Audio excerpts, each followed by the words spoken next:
আরজি করের নিহত চিকিৎসকের জন্মদিনকে সামনে রেখে মেদিনীপুর শহরেও অনশন মঞ্চ করেছে অভয়া মঞ্চ। আমি ঠিক দেখাবো, ঠিক এইখানে 33 জন তারা সকাল থেকে অনশন করছেন। শুধু তাই নয়, একই সাথে এখানে ক্লিনিক করা হয়েছে, অভয়া ক্লিনিক, যেখানে বিনামূল্যে চিকিৎসা পরিষেবা দেওয়া হচ্ছে।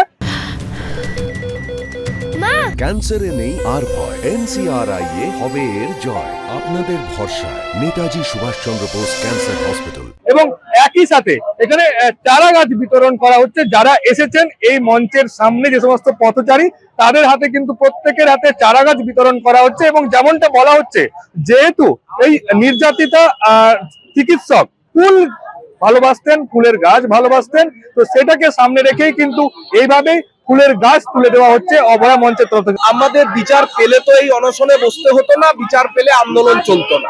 বিচারের দাবি, ন্যায় বিচারের দাবি। অভয়া যে ফুল এবং গাছ ভালোবাসতো, আমরা হাজার হাজার ফুল এবং গাছ হচ্ছে পথ চলতি সাধারণ মানুষের হাতে তুলে দিচ্ছি। অভয়া ক্লিনিক হয়েছে এখানে, গরিব মানুষকে বিনা পয়সায় ওষুধ এবং চিকিৎসা।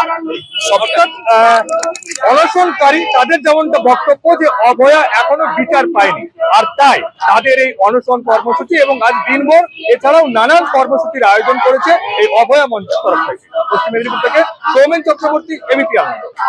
আজ অভয়ার জন্মদিন, তার পাশাপাশি এই 9 আগস্ট তার মৃত্যু হয়েছিল, মর্মান্তিক মৃত্যু, যা বিশ্বজুড়ে তোলপাড় হয়ে গেছিল।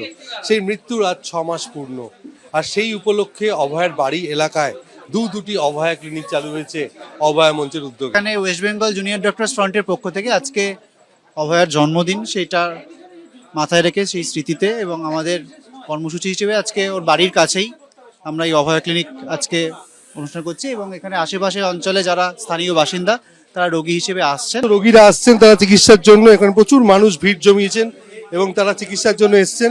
আজকে আপনারা কি জন্য এসছেন এখানে? ডাক্তার দেখাতে এসেছি। দেখুন, আচ্ছা, এখানে দেখা যাচ্ছে চিকিৎসার পাশাপাশি ওষুধ পরিষেবাও দেওয়া হচ্ছে। এখানে আমাদের অভয়া ক্লিনিক হচ্ছে, স্বাস্থ্য শিবির, তারপর আমাদের মিছিল আছে। আমাদের দুটি জায়গায় ক্লিনিক হচ্ছে, মহেন্দ্রনগর যেখানে অভয়ার জন্মস্থান এবং এখানেও বড় হয়েছে, সেখানে আমাদের ক্লিনিক হচ্ছে। আরেকটি পাত্রপুরে হচ্ছে। এরপরে আমাদের মিছিল আছে। আমাদের পরপর আজ সারা দিন ধরে আমরা আমাদের মেয়েকে স্মরণ করব প্রতিবাদের মধ্যে দিয়ে, এবং তার জন্মদিন আমরা পালন করব। প্রতিটি মেয়ের সুরক্ষা আমরা চেয়েছিলাম, সেখানে আজকে 6 মাস। এবং যদি খুব ভালো করে একটা জিনিস নোটিস করেন, আজকে অভয়ার জন্মদিন। সেই দিনে আমাদের এই প্রচেষ্টার একটাই কারণ, আমরা সকল সাধারণ মানুষের পাশে দাঁড়াতে চেয়েছি। হ্যাঁ, গাছ বিতরণ করা হচ্ছে কারণ আমাদের অভয়া মায়ের ভীষণ প্রিয় ছিল ফুল গাছ। আমরা এখানে দেখতে পাচ্ছি যে এখানে অভয়ার একটি মূর্তি রাখা হয়েছে এবং তার পাশাপাশি গাছেরও ব্যবস্থা করা হয়েছে এবং সাধারণ মানুষের মধ্যে গাছ বিতরণ করা হবে। ক্যামেরায় প্রবীর দের সঙ্গে সমীরণ পাল, এবিপি আনন্দ, উত্তর 24 পরগনা।